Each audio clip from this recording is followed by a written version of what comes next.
नमस्कार. मी आर के रहाणे सर, मुक्काम पोस्ट वाघापूर, तालुका संगमनेर, जिल्हा अहिल्यानगर.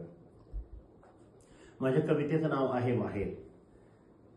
आईवडील गेल्यानंतर पारखं होणारा माहेर हा माझ्या कवितेचा विषय आहे. एका सासूरवासनीचे आईवडील अकाली देवाघरी जातात. तिचा भाऊ त्याच्या संसारात रममाण होतो. दिवाळ सणासाठी भाऊ मुराडी येणार म्हणून ती दिवसभर वाट पाहते.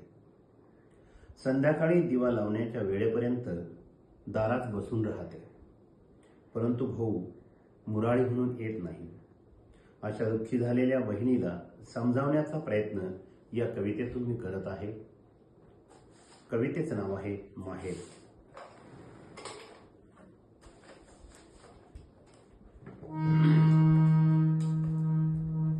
नको वाट पाहू नाही मुरारी येणारा, गेले आई बाप झालं पारख माहेर.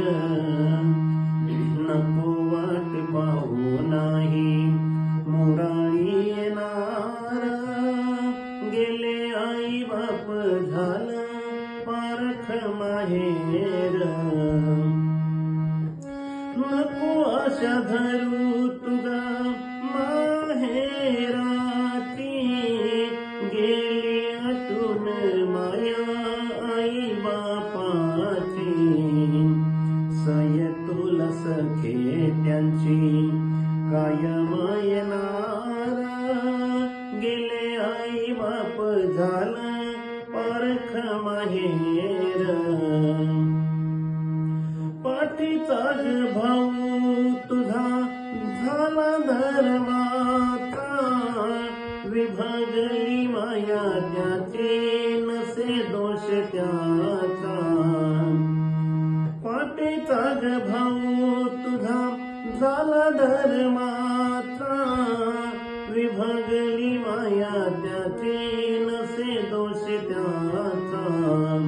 लेकर पत्नी त्याला हक्क सांगणारा, गेले आई बाप झालं पारख माहेर.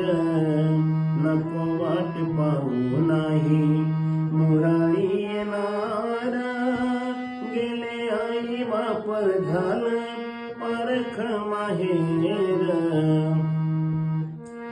कधीची गमालकीना झाली तू पाहुनी, माहेराला जाताना तू घे ग समजूनी. कधीची गमालकीना झाली तू पाहुनी, माहेराला जाताना तू घे ग समजूनी. होत घर तुझ आता, होत घर तुझ आता धर्माचं माहेर. गेले आई बाप झालं पारख माहेर. नको वाट पाहू नाही मुरारी येणारा, गेले आई बाप झालं पारख माहेर. रमल्या ग बहिणी तुझ्या त्यांच्या संसाराला, किती दिस आठवसे तू ग माहेराला. रमल्या ग बहिणी तुझ्या त्यांच्या संसाराला, किती दिस आठवसे तू ग माहेराला. सासरच अंती तुला, सासरच अंती तुला खांदा ग देणारा, गेले आई बाप झालं पारख माहेर. नको वाट पाहू नाही मुरारी येणारा, गेले आई बाप झालं पारख माहेर.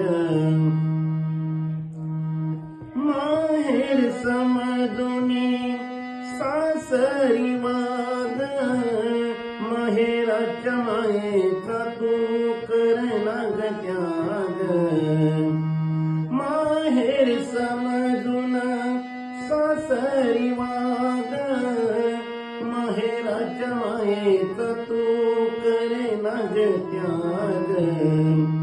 सासरच सखे तुझा, सासरच सखे तुझा शेवट करणारा, गेले आई बाप झालं पारख माहेर, नको वाट पाहू नाही मुरारी येणारा, गेले आई बाप झालं पारख माहेर, नको वाट पाहू नाही मुरारी येणारा, गेले आई बाप झालं पारख माहेर, गेले आई बाप झालं पारख माहेर. धन्यवाद.